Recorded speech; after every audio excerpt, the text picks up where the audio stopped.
La gloriosa revelación de Dios en el Evangelio. La cuarta parte de esta miniserie dentro de la serie de Efesios, la gloriosa revelación de Dios en el Evangelio. Y hemos estado hablando de lo que Dios ha hecho realmente, de lo que Dios reveló en el Evangelio, en los versículos 1 al 3 del capítulo 3 de Efesios. Estuvimos viendo que debemos glorificar a Dios por su revelación, que solo fue dado por gracia, no merecíamos nada, pero Dios lo reveló. Versículos 4 al 6, glorificamos a Dios por revelar este misterio a la iglesia en este tiempo, en un día como hoy.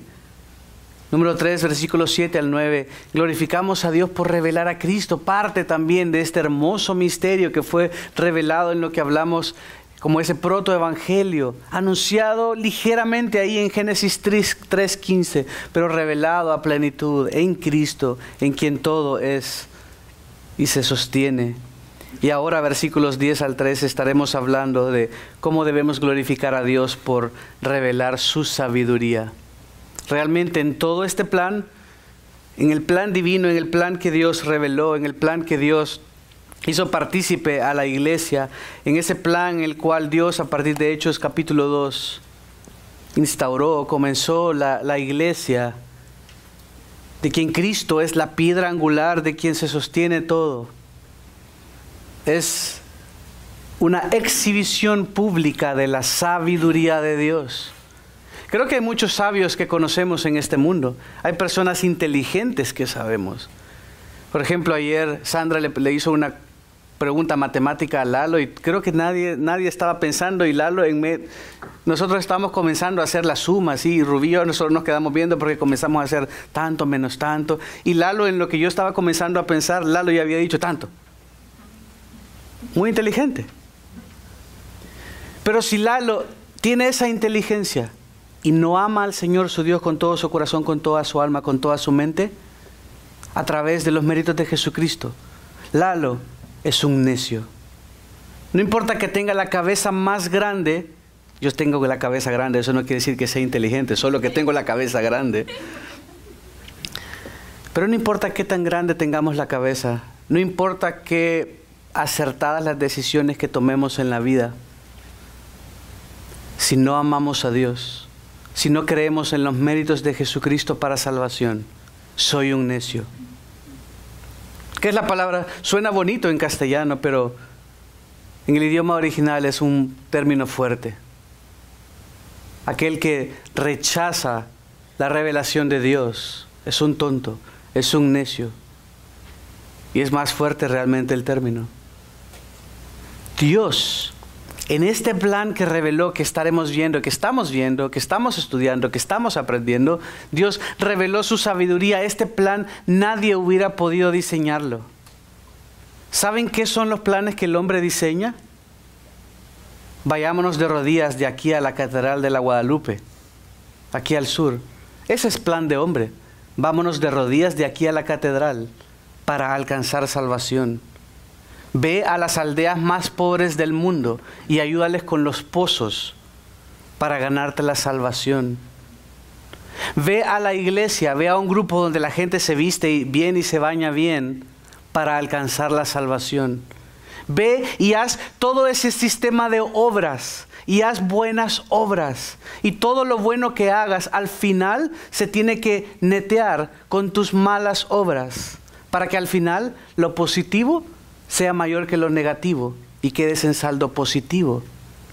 Eso es la religión que el hombre diseña, porque siempre queremos alcanzar, siempre queremos lograr. Está eso de que voy a la iglesia para lograr, voy a la iglesia para estar más cerca de Dios, voy a hacer esto porque es lo correcto que hacer, porque un hombre bueno, un hombre que se conduce a pesar de que vive como un pícaro toda la semana, siempre y cuando haga estas cosas, me siento bien, me siento satisfecho. Y voy al culto, voy a la misa, porque hay que hacer esto, y pongo cara de devoto, y sí, hermano, sí, aleluya. Pero entre semana no vivo como un hijo de Dios. Pero me siento bien, porque hice lo que tenía que hacer. Hice lo socialmente acostumbrado. Tengo contento a mi esposo, a mi esposa. Proveo para la casa, etcétera, etcétera. Esos son diseños del hombre. Una de las cosas más tristes que hay es, incluido en el Islam, que es una religión que sigue creciendo en aumento, que seguramente va a tomar el mundo, y seguramente a través del Islam va a venir la persecución para nosotros. Sinceramente, esto no está en la Biblia, pero parecería que eso va a ser. Pero en el Islam no importa cuánto bueno o malo hagas. Realmente tú tienes que tratar de hacer todo lo bueno, todo lo que está en el Corán. Pero Alá es el soberano, pero es caprichoso, similar a lo que era Diana o Artemisa de los Efesios. Y no sabes de qué humor va a estar Alá cuando llegues al cielo. Y Alá, a pesar de que hayas hecho todo bueno, Alá puede decidir no salvarte. El que salva es Alá, pero puede decidir no salvarte. Entonces, ¿cuál es el punto? Este plan, ningún hombre lo hubiera podido diseñar. ¿Saben por qué? Porque no tiene nada que ver con el hombre. Porque es Dios el que obra. Es Dios el creador. Es Dios el que envió al primer Adán. Hoy cantábamos el verdadero Adán. El segundo Adán, que es el verdadero, es Jesucristo. Romanos habla de cómo Dios envió a Adán y este Adán falló, pecó. Y en él, representados corporativamente a través de ese primer Adán, todos heredamos esa simiente de pecado. Y es por eso, por esa misma lógica, que Dios estableció que a través de Jesucristo, el segundo Adán, porque el primer Adán no lo hizo bien, el primer Adán fue enviado para poblar la tierra y sojuzgarla, un término que básicamente quiere decir reinarla en lugar de Dios, como el representante. Adán falló. Y entonces Él envió un segundo Adán a hacer las cosas bien. Y es por eso que, así como en el primer Adán, Romanos 5, todos pecamos, a través del segundo Adán, todo aquel que cree en Él, todo aquel que se arrepiente de sus pecados, somos salvos. Esto no es un invento humano, es parte de la sabiduría de Dios que había estado oculta, que vino preparando el camino, revelando poco a poco hasta que envió a su Hijo Jesucristo, quien por el gozo puesto delante de él, dice el libro de los Hebreos, a los Hebreos, sufrió la cruz por ti y por mí, para que todo aquel que en él cree no se pierda, mas tenga vida eterna. Pero debes creer y arrepentirte de tus pecados. No debes hacer nada más que creer. Incluso esa fe que Dios te da es don de Dios, Efesios 2:8, para que nadie se gloríe. Para que la gloria no sea tuya, para que la gloria no sea del hombre, para que no sea es que yo alcancé, es que yo corrí más rápido que los demás y me gané el premio. Los concursos de los niños era eso.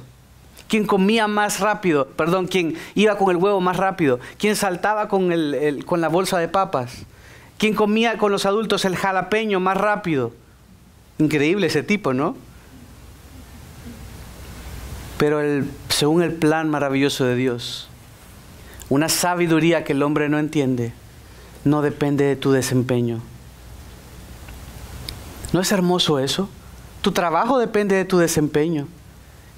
El que tu esposa esté feliz depende de tu desempeño, de si cuidas de la casa o no. Todo depende de tu desempeño. Todo en este mundo depende de eso. Te van a alabar si sacas buenas notas en la escuela, y si no, te van a calificar de burro y te van a correr. Y todo depende de tu desempeño. Pero según el plan maravilloso de Dios, según la sabiduría de Dios, Él estableció el Evangelio. Él estableció que iba a enviar a su Hijo, ese segundo Adán, por quien todo aquel que en Él cree, como el representante que lo hace bien, podemos ser salvos. Por eso Jesús a la hora de morir dijo, completado es. No hay nada más que agregar. No se necesita un tercer Adán. Este segundo Adán lo hizo perfecto. Este plan de Dios fue diseñado por Dios. Solo así se entiende que en un periodo de 1500 años, por diferentes autores que no se conocían, de diferentes trasfondos, unos pastores de ovejas, unos pescadores, unos eruditos, otros hombres sencillos y comunes, escribieran de parte de Dios, porque eso es lo que dice la Escritura, es inspirada por Dios y útil para redarguir, para instruir, para corregir en justicia, a fin de que el hombre de Dios sea preparado para toda buena obra. Esto es lo que dice la Escritura misma de sí mismo. Solo así se entiende que todos estos hombres hablaron de parte de Dios sin conocerse y cómo la Escritura está entretejida toda y no contiene error y se explica y se interpreta a sí misma. Este plan diseñado por Dios debe provocarnos a maravillarnos. ¿Y no fue eso lo que Pablo hizo en Romanos también?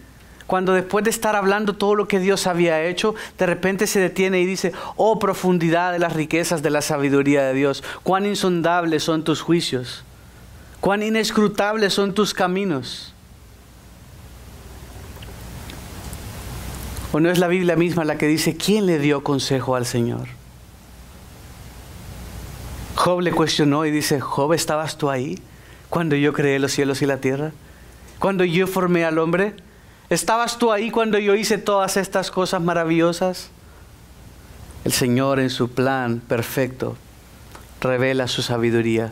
Y esta sabiduría entregada a la iglesia, como lo va a decir Pablo acá, es motivo de gloria.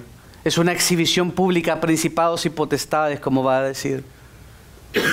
De que no hay más sabio como Él. Solo la ley del Señor, solo el Señor hace sabio al sencillo. Tú puedes ser el hombre más sencillo de este mundo, pero si tienes al Señor y conoces su palabra, vas a ser sabio, más que cualquier hombre que se diga llamar sabio. Vamos al versículo 10. De este modo dice, la infinita sabiduría de Dios puede ser dada a conocer ahora por medio de la iglesia a los principados y potestades en los lugares celestiales. Esto no es poco lo que está diciendo. Dice de este modo, es decir, que está basándose en lo que dice el versículo 9. Y dice: y sacar a la luz cuál es la dispensación del misterio que por los siglos ha estado oculto en Dios, creador de todas las cosas. De este modo realmente indica un para qué. Es decir, Dios reveló el misterio que ha venido hablando. Versículo 9 habla de este misterio, para que la infinita sabiduría de Dios pueda ser dada a conocer ahora. Y noten cómo contrasta ese ahora con el versículo 9. ¿Qué dice en el versículo 9? Y de nuevo sacar a la luz cuál es la dispensación del misterio que por los siglos ha estado oculto. Está haciendo un contraste, versículo 9 y versículo 10. Está diciendo: antes, por muchísimos años, estuvo oculto. Pero ahora ha sido revelado. Ahora podemos ver con nuestros ojos. Podemos leer con nuestros ojos también. Estaba pensando otra cosa, pero es también con los ojos. Podemos ver lo que Dios ha revelado. De este modo dice la infinita sabiduría de Dios. Sabiduría es el término griego Sofía. Sofía. Y noten que dice infinita sabiduría. Algunas versiones ponen multiforme sabiduría. Me gusta porque ese es más adecuado, más ajustado al original. Realmente está queriendo decir que tiene muchos lados, como un prisma, como un diamante, tiene muchos lados. No solo es una hoja que solo puedes ver la parte frontal.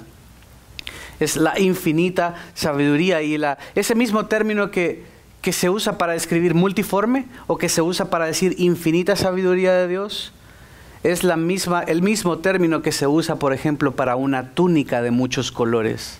Tú ves una túnica de muchos colores y ves las tiras y estrellitas y cosas, y ves que tiene muchos colores, muchos patrones, muchos diseños, o tal vez arreglos florales con diferentes flores. Hay arreglos florales que solo son de rosas, pero hay arreglos florales que tienen un montón de flores diferentes y colores, y unas altas y unas abiertas y unas cerradas, y esa es la idea de multiforme, porque la sabiduría de Dios no es sencilla, no es como resolver un problema matemático. La sabiduría de Dios, la sabiduría que Dios da es tomar la Escritura y aplicarla. Incluso aunque sepas mucha palabra, yo tengo memorizado todos estos versículos, ¿ok? Eso quiere decir que solo tienes una cabeza grande. Pero si tú no lo puedes aplicar a la vida, igualmente eres un necio. Pero la sabiduría de Dios es aplicar los principios de la palabra de Dios. Y es Él el origen de la sabiduría. Miren cómo dice, sabiduría de Dios. Esto quiere decir dos cosas. Quiere decir, por un lado, que es suya, que le pertenece. Porque dicen, ¿de quién es esta pelota? Es de Karina. Quiere decir que le pertenece a ella. La sabiduría de Dios es una sabiduría que le pertenece a Él, pero también quiere decir origen. Quiere decir que proviene de Dios. Él es la fuente de esa sabiduría. Sin el Señor no hay sabiduría. Y esa sabiduría es multiforme, es infinita, tiene diversas áreas, diversas porciones, diversas formas. Porque no es sencilla simplemente como tiene un lado, sino tiene muchos lados. Es compleja, es amplia, como podemos ver. Y seguimos, a medida que comenzamos a avanzar en nuestro caminar cristiano y vemos los versículos y vemos, wow, yo nunca había visto esto, pero estaba ahí. Wow, yo nunca había conectado que esto que dice acá es esto que también dice en este libro y cómo se conectan. Y wow, el Señor, qué sabio, cómo reveló esto. La sabiduría de Dios al revelar a Cristo es incomparable a cualquier otra revelación. La sabiduría de Dios al revelar a Cristo no tiene comparación, porque es la solución perfecta. Él es el iniciador y el perfeccionador. Él es el originador de la fe y el que lo perfecciona. De principio a final, Él termina lo que comienza. Filipenses 1, aquel que comenzó la buena obra, la terminará, la completará hasta el día de Jesucristo. Por eso podemos estar seguros, por eso podemos estar firmes. Aquel que puso fe en mí, Él la va a completar simplemente por Jesucristo. Sabe que si dependiera de mí, eso se caería. Sabe que si dependiera de mí, eso se vendría al fondo porque yo soy lo peor. ¿O no piensan ustedes también lo mismo de ustedes? Pablo decía esto, miserable de mí, ¿quién me librará de este cuerpo de muerte? Siempre vemos a los demás, ay, como quisiera ser como Lalo, como ser como Andrew, bien ahí, bien piadoso y todo. Y uno se ve como, Señor, yo te fallo tanto. ¿Saben qué? Todos somos iguales. Todos fallamos al Señor. Todos sucumbimos. Todos dudamos. A todos nos entran dudas y terror y temor. Por eso es hermoso saber que nuestra salvación realmente no depende de nosotros. Lo que será cierto es que al final de los tiempos, el Hijo de Dios permanecerá. El que no permanece probará que simplemente no lo fue. Pero lo cierto es que aquel que permanece en Él, ese va a dar fruto, ese va a permanecer, ese se va a sostener. Y será claro que fue el Señor el que lo hizo sostener, el que le hizo perdurar, el que le sostuvo la mano todo el tiempo, el que hizo la obra, el que la terminó. De este modo, dice, la infinita sabiduría de Dios puede ser dada a conocer. Y esto también se puede leer como revelar, puede ser revelada. Es lo que había estado diciendo antes. Vamos a Primera de Pedro. Primera de Pedro, versículo 1, capítulo 1, versículo 12. Primera de Pedro 1, 12. No pierdan Efesios.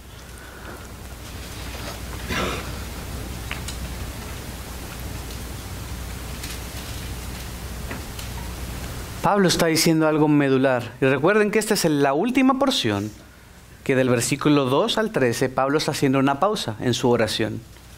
Y está llegando aquí a la cúspide, a la meta, al final de esa pausa. De este modo, ¿para qué? Es decir, versículo 9, el misterio fue revelado para que la infinita sabiduría de Dios pueda ser dada a conocer. Leamos 1 Pedro 1, 12. A ellos les fue revelado que no se servían a sí mismos, sino a ustedes, en estas cosas que ahora les han sido anunciadas mediante los que les predicaron el Evangelio por el Espíritu Santo enviado del cielo, cosas a las cuales los ángeles anhelan mirar. Incluso se dice esto de los ángeles que anhelan mirar. Es en este tiempo que el Señor quiso revelar. Es en este tiempo que el Señor permitiera que fuera revelado. Es en este tiempo que el Señor a la iglesia, como va a decir Pablo, si rezamos a Efesios a continuación, es a través de la iglesia Es a través de Jesucristo que el Señor iba a revelarlo. Guardó este misterio para revelarlo, para que a partir de Hechos 2, cuando después de que la iglesia fue fundada, el Señor diera, según su sabiduría, este misterio puesto, colocado a la iglesia. Por eso dice, las puertas del Hades no prevalecerán contra ella. Es la iglesia, la columna y baluarte, sostén de la verdad. ¿Por qué? Porque la piedra angular es Cristo, porque es en quien se sostiene todo, porque es la actualización, la revelación, la parte práctica, lo que podemos ver de ese misterio revelado por Dios. Y ahora ha sido dada a conocer, versículo 10 del capítulo 3 de Efesios, ahora, por medio de la iglesia. ¿Qué está queriendo decir esto? Que la iglesia es el medio por el cual las fuerzas de maldad a las cuales se va a referir reconocen el plan de Dios y lo ven en acción. Las fuerzas de maldad, el diablo, sus secuaces, conocen la Escritura, seguro más que nosotros. Y tenían la revelación progresiva. Sabían que el Señor había escogido a Abraham y le había dicho, en tu descendencia serán benditas todas las naciones de la tierra. Y ellos pensaban, como los judíos mismos pensaban, que la salvación era algo étnico, que solo era para Israel. Pero el Señor explicaría después, y realmente desde Génesis lo vemos, que Abraham creyó. Eso le fue contada por justicia. No estaba la ley, no estaban los pactos, no estaban todas las ordenanzas. Abraham no hizo nada de esto, no hizo un tabernáculo, no sacrificó animales. ¿Por qué Abraham fue salvo por la fe? Porque siempre fue por gracia por medio de la fe. Pero Dios no habría revelado ese cumplimiento perfecto. ¿A quién apuntarían todos esos corderitos? ¿A quién apuntarían todas esas imágenes en el templo? Él enviaría un día ese cordero pascual que el pueblo de Israel comió el día de Pascua, con el cual cada corderito fue sacrificado, con el cual cada dintel de la puerta fue manchado con la sangre. Y el ángel de la muerte vino y decía, ahí hay sangre, no puedo pasar. Ahí no hay sangre, entro y mato al primogénito. Esa sangre derramada ese día en Egipto, no es esa sangre literalmente la que salvaba.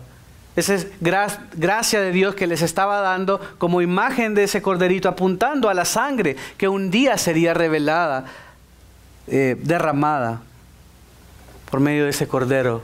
Que como Juan dijo, he aquí el Cordero de Dios que quita el pecado del mundo. Es ese Cordero de Dios que un día sería revelado. Ese era misterio que habían destellos, habían pinceladas, no era racial, no era un tema racial. Y dice que las potestades, los seres malignos, los principados, ahora pueden ver que en la iglesia se revela el perfecto plan de Dios. Cantábamos hoy, ven, contempla el gran misterio. Porque ahora estaban, y acá Pablo le escribe a los Efesios, había judíos y gentiles. Los judíos pensaban que esto no era para los gentiles. Y si leemos el libro de los Hechos, vemos cómo batallaban incluso los apóstoles. Entonces, ¿el Señor está salvando también a los gentiles? ¿El Señor está cambiándoles el corazón también a ellos? Pablo les escribe para decir, ya no hay, lo leímos en el capítulo 2, ya no hay barrera de separación. Son uno en Cristo.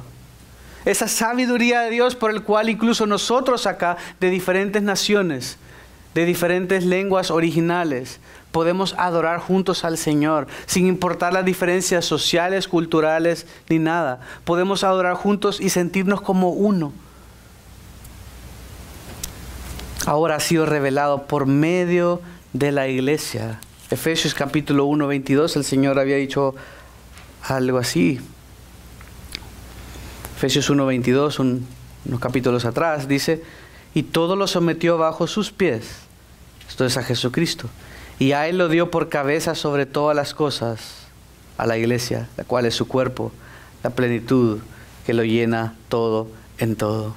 Por medio de la iglesia, que ¿quién es la cabeza de la iglesia? ¿El papa, el pastor? No, la cabeza de la iglesia es Jesucristo. Y por eso las puertas del Hades no van a prevalecer. Y por eso no importa cuánta persecución haya, la iglesia va a prevalecer y su palabra va a permanecer y no la van a poder destruir.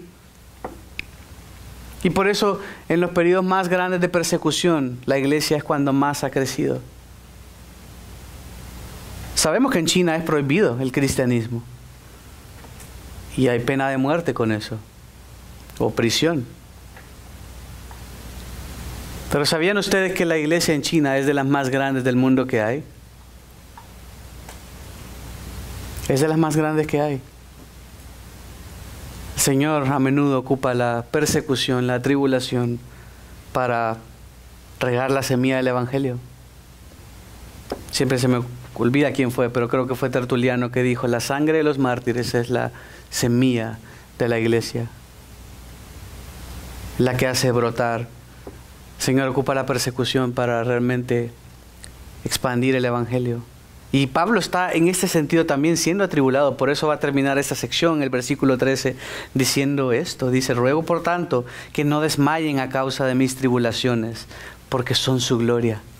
Eso es lo que Pablo está diciendo. Pablo estaba preso. Pablo estaba preso por predicar el Evangelio. No podía hacer lo que nosotros hicimos ayer en el parque y por eso le metieron en prisión. Pero él pudo predicar también, no solo a los de afuera, pero a los guardias y a las autoridades. El Señor lo pudo hacer. Y está diciendo: mis prisiones valen mucho porque a través de mis prisiones ustedes están conociendo más al Señor. Porque todo lo que he hecho ha valido la pena con tal que ustedes crezcan y se desarrollen. Regresemos al versículo 10, capítulo 3. Pueda ser dada a conocer ahora por medio de la iglesia a los principados y potestades en los lugares celestiales. Está diciendo, la revelación del misterio revelado en la iglesia es un testimonio público para todas las huestes de maldad. Algunos creían que habían representantes espirituales en esa época. Algunos creían que había representantes espirituales o angelicales de los gobernantes terrenales. Es decir, habían gobernantes terrenales y habían representantes espirituales o angelicales de esos gobernantes terrenales que controlaban el acceso al trono de Dios. Esto es lo que la gente creía secularmente. Por eso Pablo dice que lo ha revelado, lo ha dado a conocer a los principados, que son gobernantes, o potestades, que son poderes o autoridades. Pablo está diciendo: hey, todo esto que ustedes creen, todos estos seres angelicales, seres espirituales que sí existen, pero no es como ustedes creen, no tienen el control. No controlan el acceso al trono de Dios. Esto es un testimonio público a todos estos seres angélicos de lo que Dios ha hecho a través de la iglesia. Cuando ellos vean que judíos y gentiles están juntos y hay unidad y son uno, es un testimonio público de lo que Dios está haciendo. Solo Cristo tiene el control, le está diciendo, sobre un mundo incrédulo. Solo Cristo tiene el control, nadie está en control. Ayer seguramente había mucha gente sirviendo al diablo sin saberlo. Mucha gente enemigo de Dios. Mucha gente que no quería escuchar. Pero solo Cristo tiene el control. Solo Cristo puede cambiar un corazón duro y pasarlo a uno de carne. Efesios un poquito atrás, capítulo 1, versículo 20, hablando de ese poder, dice: ese poder obró en Cristo cuando lo resucitó de entre los muertos. El poder que opera en nosotros es el mismo poder, lo vimos el domingo pasado, que obró en Cristo cuando lo resucitó de entre los muertos y lo sentó a su diestra. ¿Qué es la diestra? La derecha. La diestra, hablando de términos de reyes y demás, quiere decir el puesto de autoridad. La diestra de Caleb es el puesto de Kerry, pero realmente hoy no quiere decir nada si te sientas a la derecha o a la izquierda. Pero para reyes, si tú te sientas a la diestra, estás diciendo somos iguales, estamos en la misma autoridad. Dice que le sentó a la diestra en los lugares celestiales.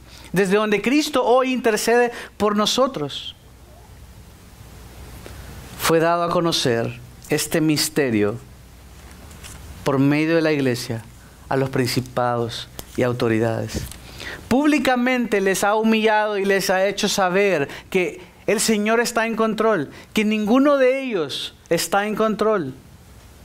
Si tú tienes terror de estos seres angélicos, no debes hacerlo porque es más fuerte el que está en nosotros que el que está en el mundo. Porque el Señor es el Rey de todo. Porque Cristo tiene el control. Nadie te puede tocar si no es su voluntad. En el capítulo 6 de Efesios, versículo 12 dice: porque nuestra lucha no es contra sangre y carne. A veces pensamos que sí es. Tal vez alguien te rechazó ayer compartiendo el Evangelio, o alguien se burló de nosotros cuando compartimos el Evangelio. Ahí es donde debes pensar y recordar que nuestra lucha no es contra carne ni sangre, sino contra principados, contra potestades, contra los poderes de este mundo de tinieblas, contra las fuerzas espirituales de maldad en las regiones celestes. Pero ¿qué dice el Señor mismo? Que Jesucristo está en control, que Él ha sido puesto por cabeza sobre todo. En la Gran Comisión Él dijo: toda potestad me es dado. Él tiene todo el control, Él tiene toda la autoridad y ahora reina en el trono universal de Dios, esperando hasta que todos sus enemigos sean puestos por estrado de sus pies y que entonces el Señor le dé el trono en esta tierra y que venga a reinar. Cuando venga a reinar, cantábamos: qué esperanza tan segura, vida eterna nos dará el Señor resucitado cuando venga a reinar. Colosenses 2, versículos 10 y versículo 15.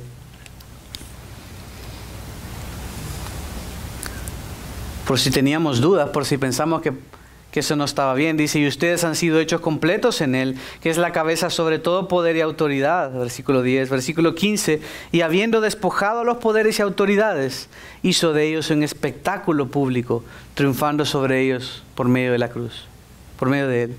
En la cruz el Señor los dejó como espectáculo público. Pensaron que habían derrotado por segunda vez al segundo Adán. Al primer Adán lo derrotaron y ahora pensaron que al segundo Adán lo derrotarían también. Pero el Señor les humilló. El Señor pagó. El hecho que esta nueva comunidad de judíos y gentiles haya sido unida en un solo cuerpo es la manifestación de la sabiduría de Dios. El hecho que los gentiles como nosotros, considerados perros por ellos,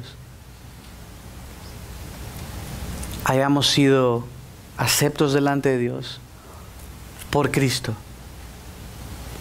revela ampliamente la sabiduría de Dios.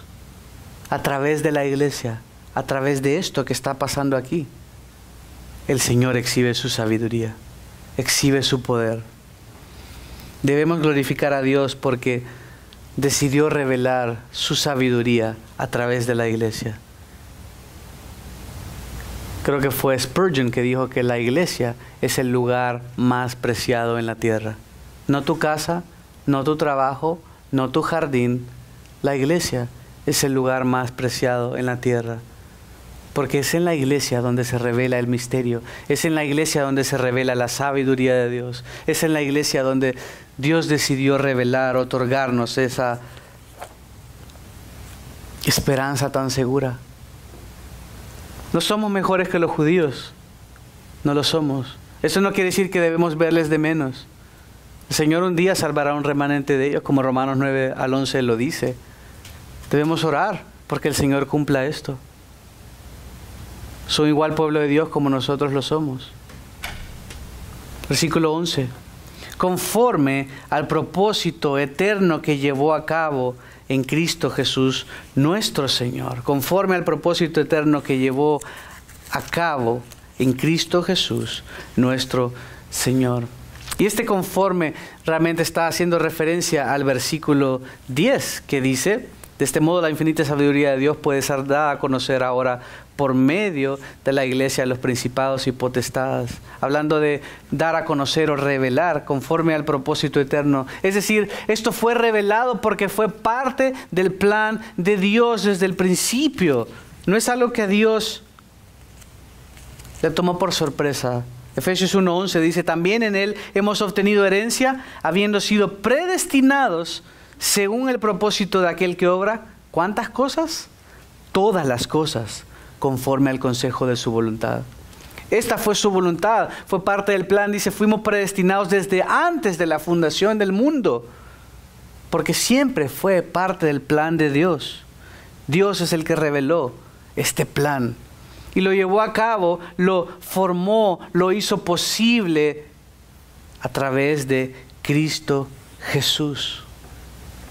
Dice que este plan eterno, que quiere decir el plan que va de todas las edades, literalmente, lo llevó a cabo en Cristo Jesús.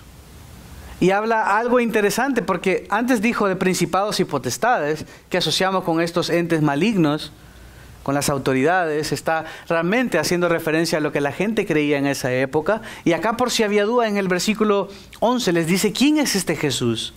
Lo llevó a cabo en Cristo Jesús. ¿Quién? Nuestro Señor. El señorío de Cristo es de las verdades más profundas que podemos pensar, porque ahora no suena como mucha cosa Señor, pero Señor verdaderamente quiere decir el que está por sobre todo. No hay nada por sobre Él. ¿Ustedes creen que todas estas autoridades son las que controlan el acceso a Dios? Él está diciendo no, Él los humilló públicamente. Dios lo reveló tan sabiamente que ahora puso a Cristo como Señor. Si ven Filipenses 2, creo que conocemos este texto. Filipenses 2:5. Haya pues en ustedes esta actitud que hubo también en Cristo Jesús. Y habla cómo Él se despojó. Versículo 8, hallándose en forma de hombre, se humilló a sí mismo, haciéndose obediente hasta la muerte y muerte de cruz. Versículo 9, por lo cual Dios también lo exaltó hasta lo sumo y le confirió el nombre que es sobre todo nombre, para que al nombre de Jesús se doble toda rodilla de los que están en el cielo y en la tierra y debajo de la tierra. Y a menudo pensamos que ese nombre es Jesús, pero verdaderamente el nombre es Señor.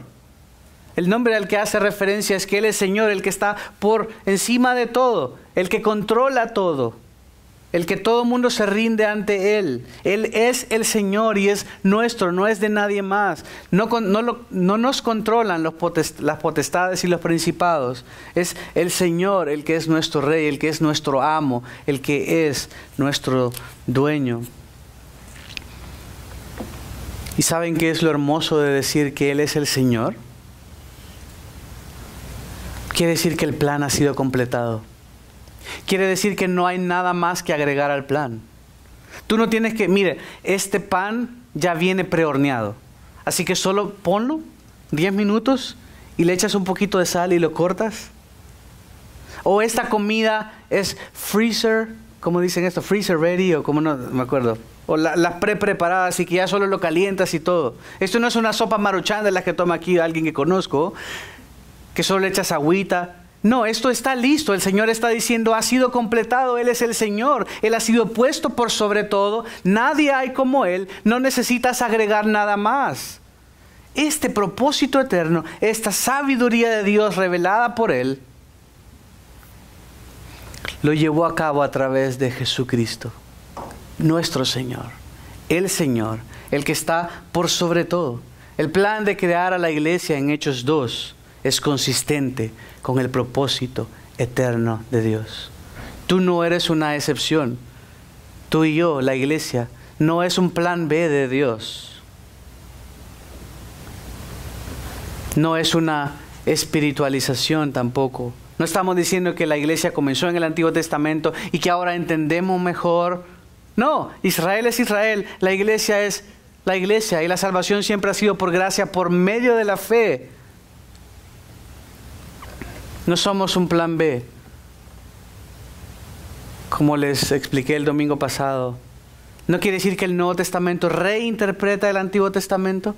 No quiere decir que siempre se trató acerca de nosotros. No quiere decir que la iglesia comenzó con Abraham. La iglesia claramente comenzó en Hechos capítulo 2. No vamos a poner cosas que sabemos ahorita en el Antiguo Testamento. El Antiguo Testamento dice lo que dice que era y eso es lo que quería decir. No quería decir algo más. La Escritura es suficiente para cada periodo de la historia. ¿Qué tenemos en Cristo? Salvación, perdón de pecados, limpieza de pecado, santidad. Y nos ha dado acceso al Dios Santo, como veremos ahora en el versículo 12. Solo antes de ir ahí debemos glorificar a Dios, porque Dios reveló su sabiduría según su propósito eterno. Cuando pienses, tú no eres plan B. Israel no es plan A. Todo fue parte del propósito de Dios. Es como que tú tienes 2 o 3 hijos y tú dices, bueno, es que el plan B es porque el A no salió bien. Y Sandra dice, no, es que Perla salió ahí más o menos, entonces tuvimos a Rubí, y Rubí tampoco, entonces Lalo, y Lalo tampoco, entonces Damaris ahí sí, entonces ahí nos quedamos. Esto no es así. Ninguno es mejor que el otro, todos son especiales, cada hijo es importante. Fue parte del propósito de Dios. No somos un alto, Israel no es mejor, nosotros no somos mejores. Si algo, como Pablo dice en Romanos, debemos ser humildes y reconocer que nosotros hemos sido injertados en el olivo, haciendo la ilustración que Israel es el olivo, las branchas, wow, qué terrible. Las ramas fueron arrancadas, insertadas nosotros, pero el Señor no los ha desechado. Debemos verlo con humildad. Qué terrible decir branchas. Bueno, versículo 12, el último. En quien tenemos libertad. Qué hermoso esto. Qué hermoso esto que Pablo va a decir. Este Cristo Jesús, que es Señor de todo, que está en control de todo, ha hecho posible, porque dice en quién. ¿Quién es este quién? Bueno, este Cristo Jesús que mencionó en el versículo 11. Este Cristo Jesús que es Señor de todo, en quien tenemos libertad y acceso a Dios con confianza. Son 2 grandes verdades que como cristianos tenemos. ¿Cuál es la primera? Libertad. ¿Cuál es lo segundo? Acceso. Realmente libertad traduce un término que es más cercano a valentía.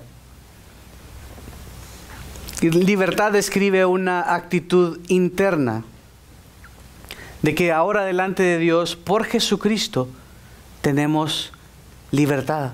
Y es porque internamente me siento libre para venir delante de Él.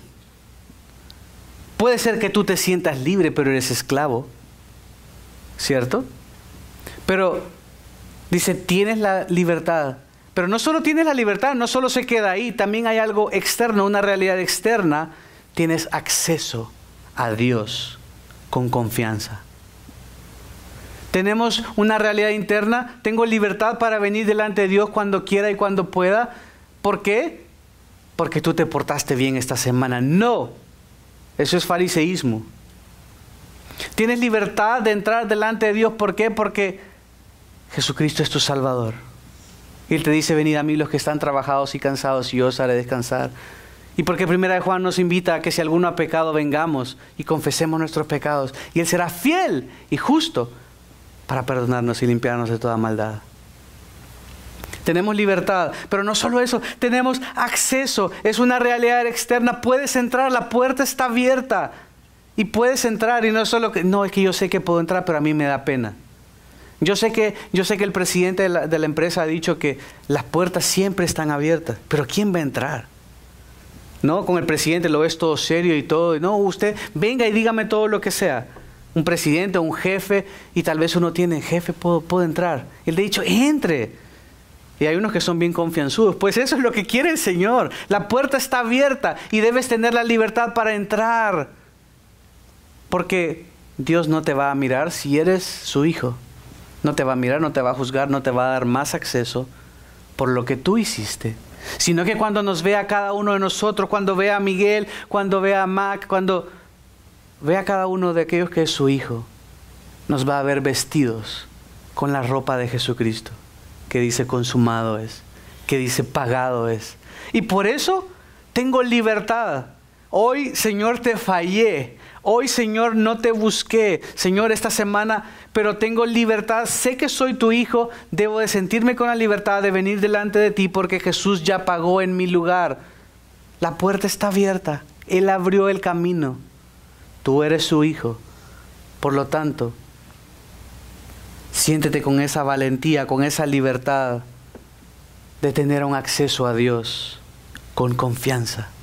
Con confianza. Es un término difícil. ¿Sabe qué es tener confianza? Que yo vaya a la casa de Andrew y abra el refrigerador y saque leche y la tome. Eso es tener confianza. Que vaya a la casa de Armando y diga, Armando, me voy a tomar una siesta en tu cama. Eso es tener confianza. No, es bastante confianza. Pero eso ilustra muy bien qué es confianza. Uno no hace eso, aunque uno tenga amistad y todo. No, mira, ahí mi cama cuesta. Y no, aquí estoy bien, aquí me voy a dormir todo doblado. Pero tener confianza es entrar hasta la cocina y abrir y sacar el pan y cortarlo y hacer la comida. Y eso es lo que el Señor quiere que hagamos. Así es como el Señor quiere que nos sintamos. 2 Corintios 3:4, se los leo por el tiempo, dice: esta confianza tenemos hacia Dios por medio de Jesucristo. Es Jesucristo el que nos hace que tengamos esta confianza. Y Hebreos 4:16 dice: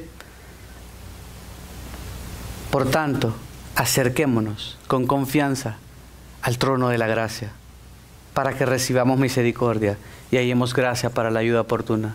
La próxima vez que tú vengas al servicio, la próxima vez que tú quieras acercarte al Señor y hay pecado en ti, ven con confianza y pide perdón, sabiendo que Él vivió una vida perfecta para que tú no la tengas que vivir. Ahora lo vives en agradecimiento. Eso no quiere decir una licencia para pecar, claro está, pero el punto es saber que tienes confianza. Papá, Padre, la regué, quebré la ventana.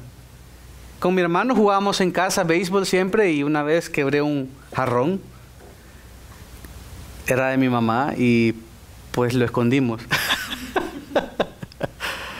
Pero ¿qué debería hacer, mamá? Lo quebré. Perdón. Debemos tener la confianza. Tú quieres que tu hijo te venga a buscar con confianza y decirte necesito ayuda. Aunque vengan como uno dice, con los animalitos con la cola entre las patas. Pero con confianza. Eso es lo que el Señor quiere de ti. Reconozcamos que tenemos en Cristo libertad para entrar. Algo interno que debes saber. Yo puedo entrar porque soy su hijo y Él me escucha. Y el acceso está abierto, está habilitado. En la antigua cultura griega, este término de libertad y accesibilidad tenía que ver con la libertad de hablar con franqueza entre dos amigos con libertad.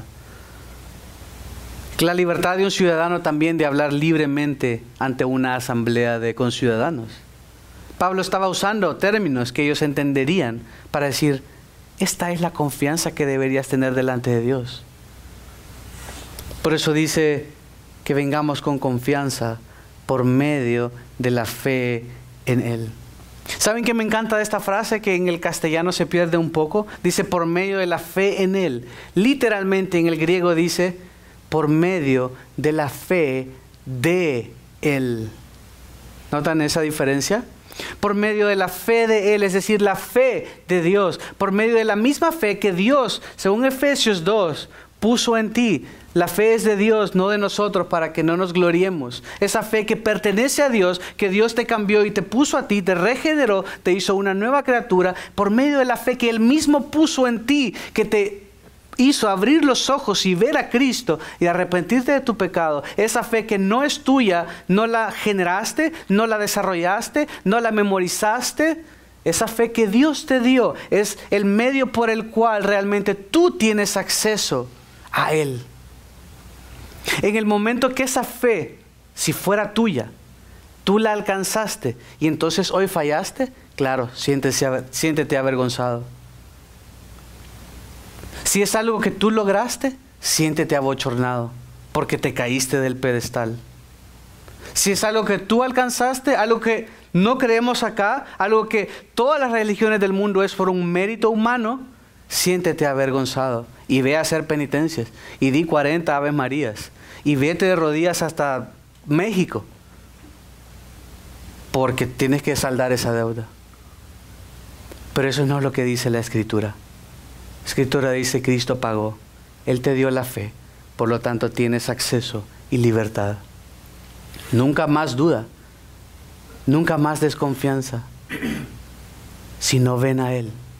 ¿Estás cansado, trabajado? Ven a Él. ¿Estás contento? Ven a Él. ¿Fallaste hoy? Ven a Él. ¿Le gritaste a tu hijo? Ven a Él. ¿Le gritaste otra vez? Vuelve a venir a Él. Qué hermoso saber que tendremos confianza. Esa fe es el medio, la libertad, la confianza. Su plan, diseñado desde antes de la fundación del mundo, nos da acceso único y privilegiado a Dios. Algo que pensaban los griegos que era a través de estos principados y potestades que controlaban todo. Dicen: no, es el Señor el que está en control de todo. Ese es el Señor, a través de lo que Él hizo, que eres salvo. Es Él el que te da este acceso, esta confianza. Y todo esto simplemente revela que no es diseño humano. Simplemente revela que es un diseño divino revelado y exhibido públicamente a todo el que lo pueda ver. Es a través de Cristo Jesús que podemos entrar con libertad y confianza. Debemos glorificar a Dios porque reveló su sabiduría para tener libre acceso a Él.